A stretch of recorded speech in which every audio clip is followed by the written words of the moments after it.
So this problem appeared in USMO in 2004. Very difficult problem. Almost every problem Ricky Liu wrote is a good problem. It's a wonderful hard problem, right? This is one of the problems I like the most. This is an extension of what we did earlier with 9 by 16 rectangles and cut them into two pieces, congruent pieces, right? And make it a square.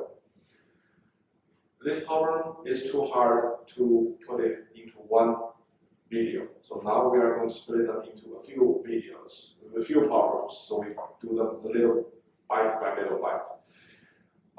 The first thing is we are going to talk about a possible cut. Okay? How it's possible to make two similar congruent things, right? What do you guys have over here?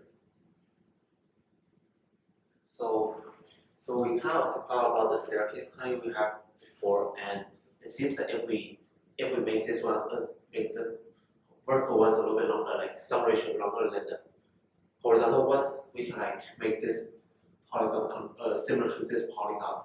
So as we drew here, if we flip this polygon to here, this is similar to this one. So in order to actually find the ratio, we either use these sides 1, 2, 3, 4, 5. So and the arrows are just like for orientation for all polygons. So we see that 1, 2, 3, 4 becomes here, and 2, 3, 4, 5 becomes here. So we see that 1 to 2 to 3 to 4 equals 2 to 3 to 4 to 5. So if 1 to 2 is x, so it's 2 to 3, so it's 3 to 4, so it's 4 to 5. So basically you form geometric progression. Yes, so this is geometric progression. And we see that, and then we see that the aspect ratio of this polygon, of this rectangle becomes x to the fourth plus x squared plus 1 over x cubed plus x, where x can be any real number.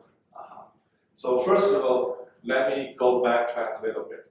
The reason you don't care about this has to be 1, and right, we started this as 1 to make our work easier, is because we can always scale them, right? So as long as we find their ratio is what we really care about. That ratio could be k, right? And that's why we are computing, right? So what could this ratio be? So this seems somewhat symmetric. So let's divide by x squared on both sides, both top and bottom first. So this becomes x squared plus 1 plus 1 over x squared, x plus 1 over x.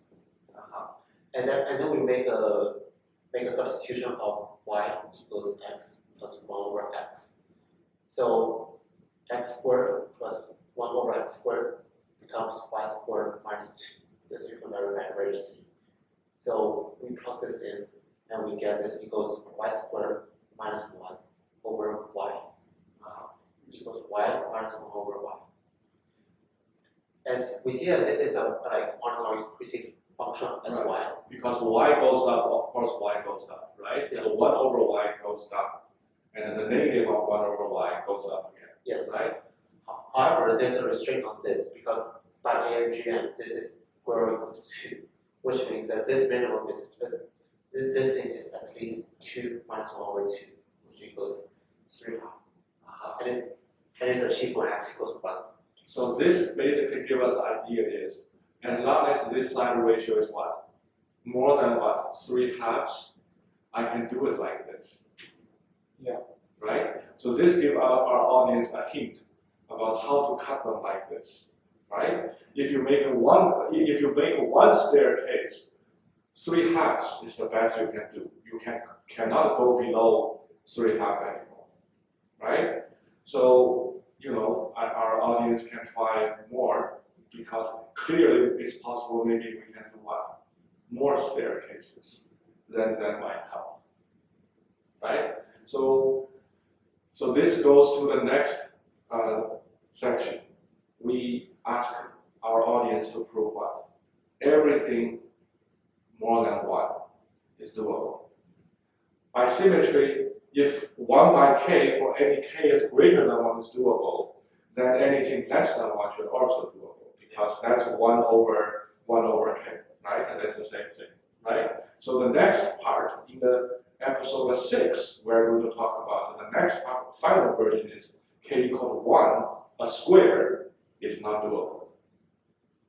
Okay? So So the we claim- cut them into a few parts. So the claim is that everything except for a square. Everything except the Everything square is doable. So you guys can try. Right?